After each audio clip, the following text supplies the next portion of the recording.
એમનું તો ખરેખર વાત જ નિરાળી છે.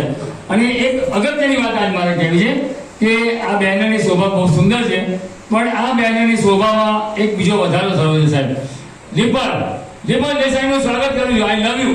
અને આજે બધા ઉપર મેં ફોકસ નાખ્યું છે, પણ આજે હું દીપલ ઉપર વધારે ફોકસ કરીશ. કેમ કે જીવનમાં છેલ્લા 7 વર્ષથી એ ગુપ્ત દાન કરે છે. સંગીતનો સારા પ્રોગ્રામ હોય ને એ બધાને ધીમે ધીમે કહે છે કે તમે આવજો. એટલે કહેવાનો મતલબ શું છે, એ સંગીતનું મધુમંજન છે, એમાં પાણી દીપલે બહુ સરસ પાડ્યું. દીપલ ખરેખર હું તારા શુભકામના આપું છું. અને એક બીજી વાત તારા માટે કરી આવી છે, બધા માટે. હમ યાર હૈ તુમ્હારે, દિલદાર હૈ તુમ્હારે, हमसे मिला करो, हमसे मिला करो, कोई शिकवा अगर हो, कोई शिकायत अगर हो, हमसे कहा करो, हमसे कहा करो. हाँ मैंने भी प्यार किया है. સાહેબ આ સંગીતનું મધુર છે સાહેબ. એમાં ખરેખર મહાદેવના આશીર્વાદ છે. અને આ ભૂમિના કારણે ઊંચો આવ્યો છું. સૌ પ્રથમ હું આ ભૂમિમાં પગે એટલા માટે લાગુ છું કે મારી પ્રગતિ અહીંથી થઈ છે. અને મોટા સિંગરો, મોટા એલ્મીનો મને આ ભૂમિથી ઓળખતા થયા છે. એટલે ચિરાગભાઈનો ચિરાગ છે ને એ મારા માટે ખરેખર બહુ પ્રકાશમય છે. ચિરાગભાઈ આઈ લવ યુ. અને તમે બધા બેસો. અને મને એક અગત્યની વાત કહેવી છે કે મામા સાહેબનો પ્રકાશ તો છે જ. અને જેટલા બી મોટા એલ્મીને મોટા સિંગરો છે ને એ મને એક પાસ તો મોકલે છે. એટલી મારી ઇજ્જત થઈ ગઈ છે એ તમારા બધાના આશીર્વાદને કારણે. અને આ મારી બેસ્ટ સિંગર છે, અસલી જાસૂદ છે, એસી દિવાંગી. ડન. કૃતિકાબેન માટે એવું કહું કે હું લગભગ કરાઓકેની દુનિયામાં 2 વર્ષથી છું. તો મેં એમને જ્યારથી જોયા છે બધા સારા સ્ટાર, વિશ્વનાથ બાટુંગે જે છે હમણાં બી એ ગાવાના છે, શિવાંગભાઈ દવે જે બધા સારા સ્ટાર જોડે ગાય છે. અને ઉભરતા હુઆ કલાકાર છે. એટલે આવનારું ફ્યુચર જે છે ને એ બહુ જ એમનું ગ્રેટ છે. એમનું પણ હું હાર્દિક સ્વાગત કરું છું. સૌપ્રથમ તો હું ભાઈ મારી બેસ્ટ ગુલાબી સિંગર છે કૃતિકા. શરૂ કરીએ છીએ જોરદાર સોંગ એસી દિવાંગી. ડન.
પહેલી નજર